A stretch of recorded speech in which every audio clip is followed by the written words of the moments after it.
Hi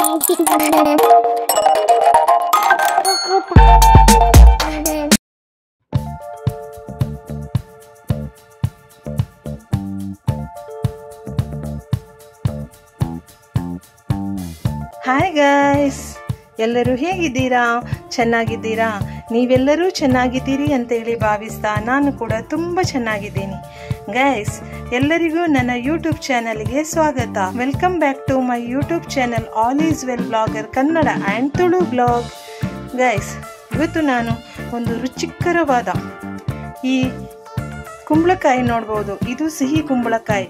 ಈ ಕುಂಬಳಕಾಯಿಯನ್ನು use ಮಾಡಿಕೊಂಡು ಒಂದು ಒಳ್ಳೆ ಬ್ರಾಹ್ಮಣ ಶೈಲಿಯ, ಈ ನಮ್ಮ ಕಡೆ ಮಂಗಳೂರು ಕಡೆ ಎಲ್ಲ ಹೇಳ್ತಾರೆ ಬ್ರಾಹ್ಮಣ ಶೈಲಿಯ ಕೊದ್ದೇಲ್ ಅಂತ ಹೇಳಿ.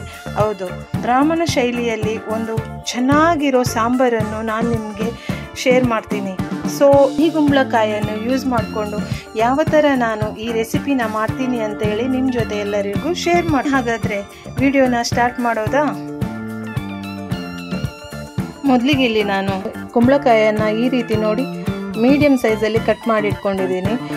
ಇದರದ್ದು ನಾನು ಸಿಪ್ಪೆ ಕೂಡ ತೆಗಿಲಿಲ್ಲ. ಈ ಸಿಪ್ಪೆ ಈ ರೆಸಿಪಿ ಜೊತೆ ನಮಗೆ ತುಂಬಾ ಟೇಸ್ಟ್ ಕೊಡುತ್ತೆ. ಕೆಲವರು ಇದರ ಸಿಪ್ಪೆಯನ್ನು ಕೂಡ ತೆಗಿತಾರೆ, ಬಟ್ ನನಗಂತೂ ಇದರ ಸಿಪ್ಪೆ ಇದ್ದರೆ ತುಂಬಾ ಇಷ್ಟ ಆಗುತ್ತೆ. ಮೊದಲಿಗೆ ಇಲ್ಲಿ ನಾನು ಒಂದು ಮಣ್ಣಿನ ಪಾತ್ರೆ ತಗೊಂಡಿದ್ದೀನಿ.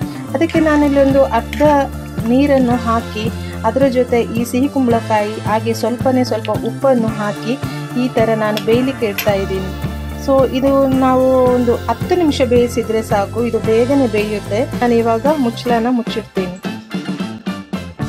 ಇದು ಬೇಯ್ತಾ ಇರಬೇಕಾದ್ರೆ ಇದಕ್ಕೆ ಈ ರೆಸಿಪಿ ಮಾಡೋದಕ್ಕೆ ಏನೆಲ್ಲ ಇಂಗ್ರೀಡಿಯೆಂಟ್ಸ್ ಬೇಕು ಅಂತೇಳಿ ನಾನು ನಿಮ್ಮ ಜೊತೆ ಶೇರ್ ಮಾಡ್ತೀನಿ.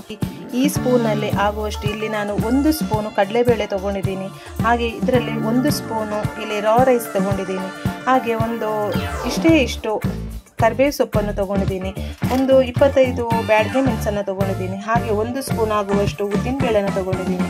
ಹಾಗೆ 1.5 ಸ್ಪೂನ್ ಆಗುವಷ್ಟು ಇಲ್ಲಿ ಕೊತ್ತಂಬರಿ ಬೀಜನ ತೊಗೊಂಡಿದ್ದೀನಿ. ನಂತರ ಇಲ್ಲಿ ನಾನು 1 ಸ್ಪೂನ್ ಆಗುವಷ್ಟು ಇಲ್ಲಿ ಜೀರಿಗೆಯನ್ನು ತೊಗೊಂಡಿದ್ದೀನಿ. ಹಾಗೆ ಇಲ್ಲಿ ನಾನೊಂದು ಸ್ವಲ್ಪ ಅಂದರೆ 1/4 ಟೀ ಸ್ಪೂನ್ ಆಗುವಷ್ಟು ಇಲ್ಲಿ ಮೆಂತೆನ ತೊಗೊಂಡಿದ್ದೀನಿ. ಇದನ್ನೆಲ್ಲ ಇವಾಗ ಚೆನ್ನಾಗಿ ಫ್ರೈ ಮಾಡಿಕೊಳ್ಳುವ. ಫಸ್ಟ್ ಸ್ಟವ್ ಮೇಲೆ ಒಂದು ಬಾಣಲೆ ಇಟ್ಟಿದ್ದೀನಿ. ಅದು ಇವಾಗ ಬಿಸಿಯಾಗಿದೆ ನೋಡಿ. ಬಿಸಿ ಆದಮೇಲೆ ಇದಕ್ಕೆ 1.5 ಸ್ಪೂನ್ ಆಗುವಷ್ಟು ಇಲ್ಲಿ ನಾನು ಕೊಕೊನೆಟ್ ಆಯಿಲನ್ನು ಯೂಸ್ ಮಾಡ್ಕೊಳ್ತಾ ಇದ್ದೀನಿ. ನೀವು ಬೇಕಿದ್ರೆ ಬೇರೆ ಆಯಿಲ್ ಕೂಡ ಯೂಸ್ ಮಾಡ್ಬೋದು. ಕೊಕೊನೆಟ್ ಆಯಿಲಲ್ಲಿ ಇದನ್ನು ಹುರಿಯೋದ್ರಿಂದ ಇದು ಚೆನ್ನಾಗಿ ಘಮ ಬರುತ್ತೆ ಅಂತೇಳಿ ಕೊಕೊನೆಟ್ ಆಯಿಲನ್ನು ಯೂಸ್ ಮಾಡ್ತಾ ಇದ್ದೀನಿ. ಸೊ ಅದಕ್ಕೆ ನಾನು ಇವಾಗ ಇಲ್ಲಿ ಈಗ ಬಿಸಿ ಆಗ್ತಾ ಇದೆಯಲ್ಲ, ಬಿಸಿ ಆಗುವಾಗ ಇಂಗ್ರೀಡಿಯೆಂಟ್ಸನ್ನೆಲ್ಲ ನಾನು ಇದಕ್ಕೆ ಹಾಕಿ ಈ ಮಸಾಲೆ ಕೆಂಪಗೆ ಬರೋವರೆಗೂ ಚೆನ್ನಾಗಿ ಹುರ್ಕೊಳ್ತೀನಿ. ಇಷ್ಟು ಮಸಾಲೆ ಇದೆಯಲ್ಲ, ಈ ಮಸಾಲೆನ ಎಲ್ಲನೂ ಈಗ ಹಾಕ್ಕೊಳ್ತಾ ಇದ್ದೀನಿ.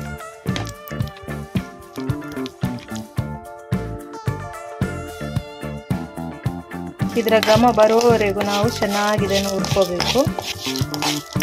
ನೆನಪಲ್ಲಿ ಈ ಮಸಾಲೆ ಯಾವುದೇ ಕಾರಣಕ್ಕೂ ಇದು ಸುಟ್ಟಿರಬಾರ್ದು. ಆದಷ್ಟು ಗ್ಯಾಸನ್ನು ಲೋ ಫ್ಲೇಮಲ್ಲಿ ಇಟ್ಟು ಇದನ್ನು ಹುರಿಬೇಕು, ಆಯಿತಾ?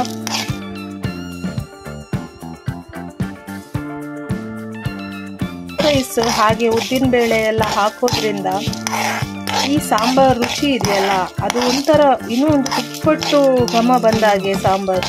ಹಾಗೆ ರುಚಿನೂ ಹಾಗೇನೆ ತುಂಬಾ ಚೆನ್ನಾಗಿರುತ್ತೆ. ಈ ಥರ ನೀವು ಕೂಡ ಒಂದ್ಸಲ ಮನೆಯಲ್ಲಿ ಟ್ರೈ ಮಾಡಿ, ಆಯಿತಾ?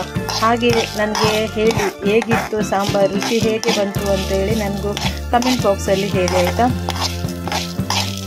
ಇದು ಪಕ್ಕ ಬ್ರಾಹ್ಮಣ್ ಸ್ಟೈಲಲ್ಲೇ ನಾನು ನಿಮಗೆ ಮಾಡಿ ತೋರಿಸ್ತಾ ಇರೋದು. ನೀವು ಮಂಗಳೂರು ಕಡೆ ದೇವಸ್ಥಾನಕ್ಕೆಲ್ಲ ಹೋದಾಗ ನೀವು ಅಲ್ಲಿ ದೇವಸ್ಥಾನಗಳಲ್ಲಿ ಕೆಲವೊಂದು ಸಲ ಈ ಥರ ಸಿಹಿ ಕುಂಬಳಕಾಯಿದು ಸಾಂಬಾರು ತಿಂದಿರ್ಬೋದು.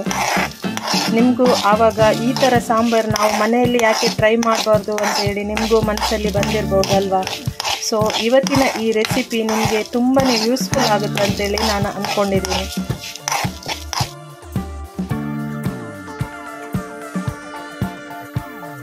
ಇವಾಗ ನಾನು ಈ ಬ್ಯಾಡಗೆ ಮೆಣಸನ್ನು ಕೂಡ ಹಾಕ್ಕೊಳ್ತಾ ಇದ್ದೀನಿ.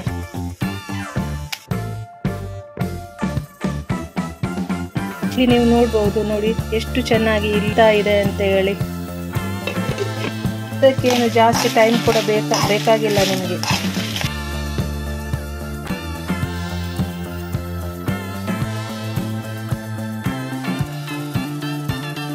ತುಳುತಕ್ಕಲು ಏರಾಂಡಲ ಎನ್ನ ಚಾನಲ್ ತೋಂದಿತ್ತು ನಕ್ಕಲು ಎಂಕ್ ಕಮೆಂಟ್ ಬಾಕ್ಸ್ ಕಮೆಂಟ್ ಮನ್ಪುಲೆ ಅವೇ ನಿಕ್ಲೆ ಪೂರ ಪನೋಡು ಪಂದೆ ಇಜ್ಜಿ ನಿಕ್ಲೆ ಪೂರ ತುಳುತಕ್ಲೆಗ್ ಆಲ್ಮೋಸ್ಟ್ ಪೂರೆಗ್ಲ ಗೊತ್ತುಕೊಂಡು ಅಂಚ ನಮ್ಮ ಕನ್ನಡದಕ್ಕುಲ್ಲ ದಾಲ ಕಮ್ಮಿ ಇಜ್ಜಿ ಅಕ್ಲೆಗ್ಲ ಪೂರ ರೆಸಿಪಿಲ ಗೊತ್ತುಕೊಂಡು ಆಂಡಲ ನಮ್ಮ ಈ ಮಂಗಳೂರು ಸ್ಟೈಲ್ದ ರೆಸಿಪಿ ಒಂಥರ ಪನ್ನೀರ ನಂಗೆ ಒಂಥರ ಖುಷಿ ಐತೆ ಅಂಚ ಅದನ್ನೇ ನಾನೇನು ಶೇರ್ ಮಂತೊಂದುಲ್ಲ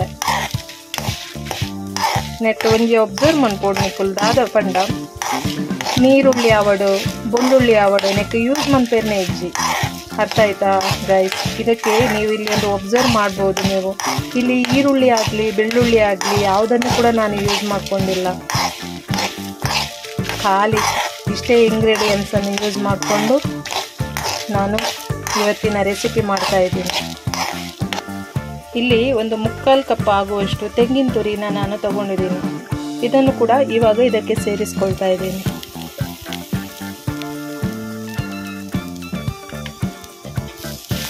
ಇದನ್ನು ಕೂಡ ಇದರ ಜೊತೆನೆ ಫ್ರೈ ಮಾಡ್ಕೊಳ್ಳಿ.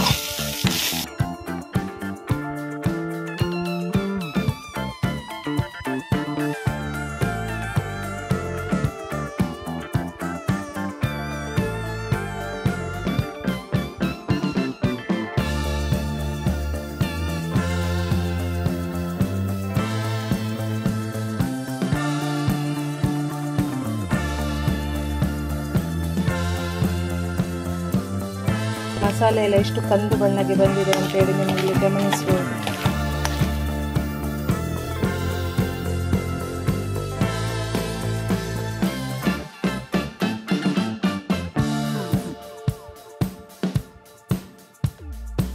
ಇಷ್ಟಾದರೆ ಸಾಕು ಗೈಸ್. ಇದೀಗ ಗ್ಯಾಸ್ ಸ್ಟವ್ನ ಆಫ್ ಮಾಡ್ಕೊಳ್ತಾ ಇದ್ದೀನಿ ನಾನು. ಇಲ್ಲಿ ಫ್ರೈ ಮಾಡಿಟ್ಟಿರುವಂತಹ ಈ ಮಸಾಲೆ ಇದೆಯಲ್ಲ, ಇದೀಗ ತಣ್ಣಗೆ ಆಯಿತು. ಅದರ ಜೊತೆ ನಾನೊಂದು 1/4 ಟೀ ಸ್ಪೂನ್ ಆಗುವಷ್ಟು ಇಲ್ಲಿ ಅರಶಿನ ಕೂಡ ಆ್ಯಡ್ ಮಾಡ್ಕೊಂಡಿದ್ದೀನಿ. ಇದನ್ನು ಇವಾಗ ನಾನು ನೈಸಾಗಿ ರುಬ್ಬಲ್ಲ, ತರಿತರಿಯಾಗಿ ರುಬ್ಕೊಂಡು ಬರ್ತೀನಿ. ಈ ರೆಸಿಪಿಗೆ ಈ ಮಸಾಲೆ ಇದೆಯಲ್ಲ ತರಿತರಿ ರುಬ್ಬಿ ಬಂದ್ರೇ ಇದಕ್ಕೆ ಒಂಥರ ಟೇಸ್ಟ್ ಬರೋದು. ಸೊ ಇದನ್ನು ರುಬ್ಕೊಂಡು ಬರ್ತೀನಿ ಇವಾಗ.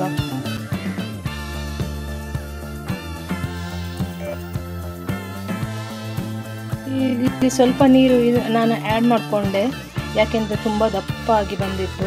ಅದರಲ್ಲಿ ನಾವು ಕಡಲೆಬೇಳೆ ರಾ ರೈಸ್ ಎಲ್ಲ ಹಾಕಿದ್ವಲ್ಲ, ಹಾಗಾಗಿ ನಮಗೆ ಈ ಗ್ರೇವಿ ಇದೆಯಲ್ಲ ತುಂಬ ಇನ್ನೂ ದಪ್ಪ ಆಗುತ್ತೆ.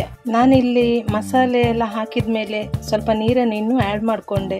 ತುಂಬಾ ತಿಕ್ಕಾಗಿತ್ತು ಗ್ರೇವಿ, ಅದಕ್ಕೋಸ್ಕರ. ಹಾಗೆ ಅದರ ಜೊತೆ ನಾನು ರುಚಿಗೆ ತಕ್ಕಷ್ಟು ಉಪ್ಪು ಕೂಡ ಆ್ಯಡ್ ಮಾಡ್ಕೊಂಡಿದ್ದೀನಿ. ಇದು ಇವಾಗ ಚೆನ್ನಾಗಿ ಇಲ್ಲಿ ಕುದಿ ಬರಲಿ. ಇದೀಗ ಕುದಿ ಬಂದ ಮೇಲೆ ಇಲ್ಲಿ ನೋಡ್ಬೋದು ನೀವು, ನಾನು ಸಣ್ಣ ಹುಣಸೆ ಹಣ್ಣನ್ನು ಅಂದರೆ ನಿಂಬೆ ಗಾತ್ರದ ಒಂದು ಇಷ್ಟು ಸಣ್ಣದು ನಿಂಬೆ ಗಾತ್ರದಷ್ಟು ಹುಣಸೆ ಹಣ್ಣನ್ನು ಈ ರೀತಿ ನಾನು ನೀರಲ್ಲಿ ಹಾಕಿಟ್ಟಿದ್ದೆ. ಅದು ಇವಾಗ ಈ ಸಾಂಬಾರು ಇಲ್ಲಿ ಕುದಿ ಬರಬೇಕು. ಬಂದಮೇಲೆ ಅದಕ್ಕೆ ಇಲ್ಲಿ ಆ್ಯಡ್ ಮಾಡ್ತೀನಿ.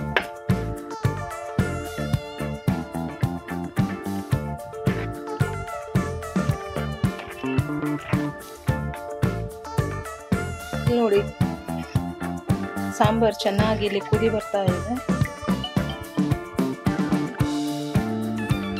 ಚೆನ್ನಾಗಿ ಕುದಿ ಬರ್ತಾ ಇದೆ ಸಾಂಬಾರು ನೋಡೋದು.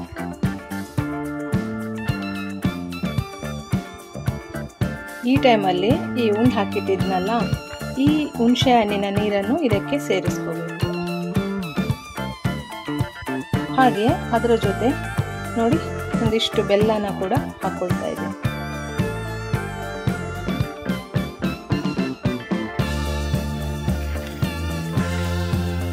ಚೆನ್ನಾಗಿ ಕುದಿ ಬರಲಿಲ್ಲ.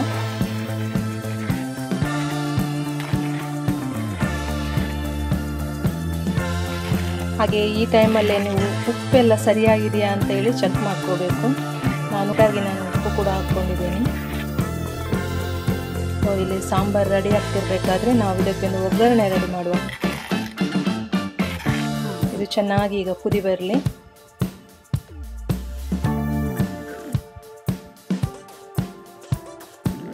ಇಲ್ಲಿ ನೋಡ್ಬೋದು ನೀವು, ಸಾಂಬಾರು ಇಲ್ಲಿ ರೆಡಿಯಾಗಿದೆ. ಈಗ ಒಗ್ಗರಣೆ ಹಾಕೋದೊಂದೇ ಬಾಕಿ ಆಗಿರೋದು. ಇಲ್ಲಿ ಒಗ್ಗರಣೆ ಹಾಕಿದ ಮೇಲೆ ಅಂತೂ ಇದರ ರುಚಿ ಇದೆಯಲ್ಲ ಇನ್ನೂ ದುಪ್ಪಟ್ಟಾಗುತ್ತೆ. ನಿಜ ಹೇಳ್ತೀನಿ ಗೈಸ್, ನೀವು ಕೂಡ ಈ ಸಾಂಬಾರು ಮನೆಯಲ್ಲಿ ಟ್ರೈ ಮಾಡಲೇಬೇಕು, ಅಷ್ಟು ರುಚಿಯಾಗಿ ಬಂದಿದೆ. ಇದಕ್ಕೆ ವೈಟ್ ರೈಸ್, ಹಾಗೆ ಈ ಸಾಂಬಾರು ಜೊತೆ ವೈಟ್ ರೈಸ್ ಅಂತೂ ತುಂಬಾ ಒಳ್ಳೆ ಕಾಂಬಿನೇಷನ್. ಹಾಗೆ ಬಾಯ್ಲ್ ರೈಸಲ್ಲಿ ಕೂಡ ತಿನ್ಬೋದು. ಮಂಗಳೂರು ಕಡೆಯವರೆಲ್ಲ ಜಾಸ್ತಿಯಾಗಿ ಬಾಯ್ಲ್ ರೈಸೇ ತಿನ್ನೋದಲ್ವಾ, ಹಾಗಾಗಿ ಬಾಯ್ಲ್ ರೈಸಿಗೂ ಚೆನ್ನಾಗಿ ಇರುತ್ತೆ. ವೈಟ್ ರೈಸಿಗಂತೂ ಅತ್ಯದ್ಭುತ ಅಂತಲೇ ಹೇಳ್ಬೋದು.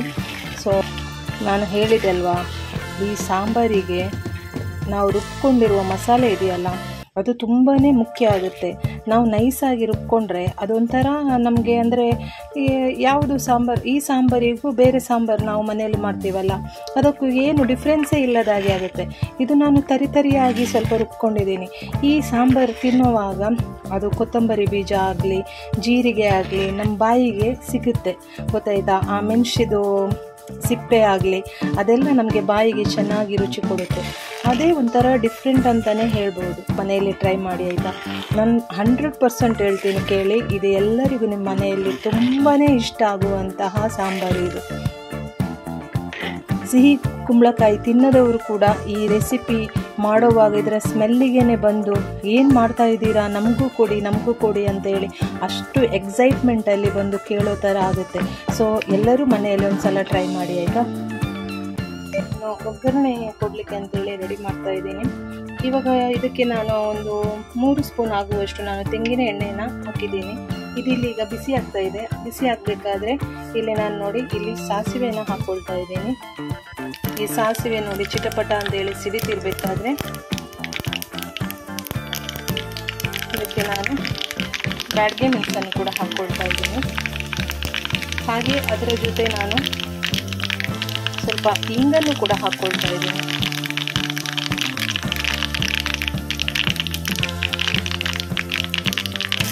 ಸ್ವಲ್ಪ ಕರಿಬೇವು ಸೊಪ್ಪನ್ನು ಕೂಡ ಹಾಕ್ಕೊಳ್ತಾ ಇದ್ದೀನಿ. ಹಾಗೆ ಈ ಸಾಂಬಾರಿಗೆ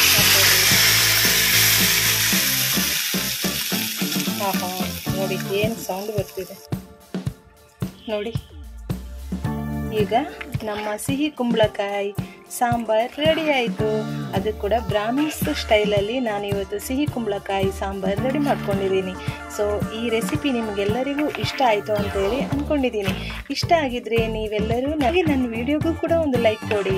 ಹಾಗೆ ನನ್ನ ಈ ರೆಸಿಪಿ ಎಲ್ಲರ ಜೊತೆನೂ ನೀವೆಲ್ಲ ಶೇರ್ ಮಾಡಬೇಕು ಆಯಿತಾ. ಹಾಗೆ ಇನ್ನೊಂದು ಹೇಳ್ತೀನಿ ಕೇಳಿ, ಆದಷ್ಟು ಎಲ್ಲರೂ ನನಗೆ ಸಪೋರ್ಟ್ ಮಾಡಿ. ನಿಮ್ಮೆಲ್ಲರ ಸಪೋರ್ಟೇ ನನಗೆ ಇನ್ನೂ ಕೂಡ ತುಂಬಾ ಉತ್ಸಾಹ ಬರುತ್ತೆ ಬೇರೆ ಒಳ್ಳೆ ರೆಸಿಪಿನ ನಿಮ್ಮ ಜೊತೆ ಶೇರ್ ಮಾಡೋದಕ್ಕೆ. ಸೊ ಮತ್ತು ಬೇರೆ ಏನಿಲ್ಲ, ನೆಕ್ಸ್ಟ್ ನಾನು ನಿಮ್ಮ ಜೊತೆ ಇನ್ನೊಂದು ಒಳ್ಳೆ ರೆಸಿಪಿನ ಶೇರ್ ಮಾಡಬೇಕು ಅಂತ ಅಂದ್ಕೊಂಡಿದ್ದೀನಿ. ಅಲ್ಲಿವರೆಗೂ ಎಲ್ಲರಿಗೂ ಟಾಟಾ, ಬಾಯ್. ಇದು ನನ್ನ ವಿಡಿಯೋ ನೋಡಿದ್ದಕ್ಕಾಗಿ ತುಂಬ ಹೃದಯದ ಧನ್ಯವಾದಗಳು. Keep watching and keep smile.